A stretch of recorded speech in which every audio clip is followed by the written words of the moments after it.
Coming up on today's episode, we'll cover What's happening in today's economy? what's a V-shaped dip and rise. How is that different from 2008? So put the kettle on as we serve up another episode of your monthly market update.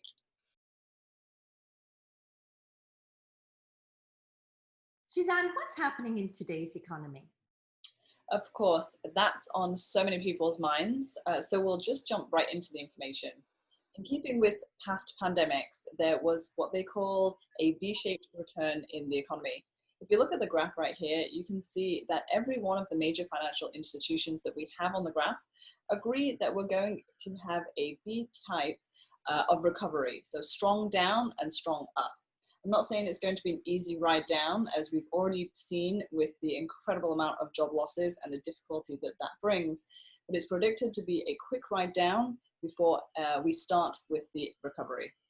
How does a V-shaped dip and rise in the economy affect house prices? It's an incredibly important question, and one on many homeowners' minds right now, especially as we have the highest levels of equity in our homes in our nation's history.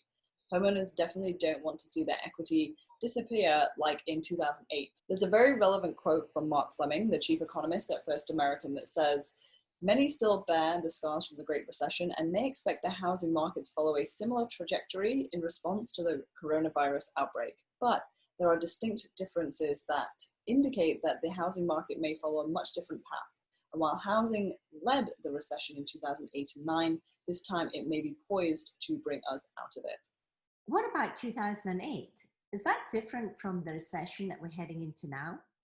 So to define a recession, it is a period of temporary economic decline during which trade and industrial activity are reduced, generally identified by a fall in gross domestic product, GDP, in two successive quarters. So currently we can't say we're in a recession as it hasn't been two consecutive quarters, but that's seemingly going to be what takes place.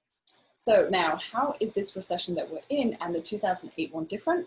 In 2008, the housing market and the mortgage market meltdown had a major impact on the economy and led the way to the recession. House prices fell over 19% nationally and much more, as we know, in the Central Florida area. Research done by CoreLogic found that 3 of the last 5 recessions didn't have a negative impact on housing prices at all. Other than the housing market collapse of 2008, only in one did house prices go down, and it was only by 2%. The other 3 of the 5 recessions, they actually went up, and they went up rather nicely. Thank you all for watching. Great information again, Suzanne.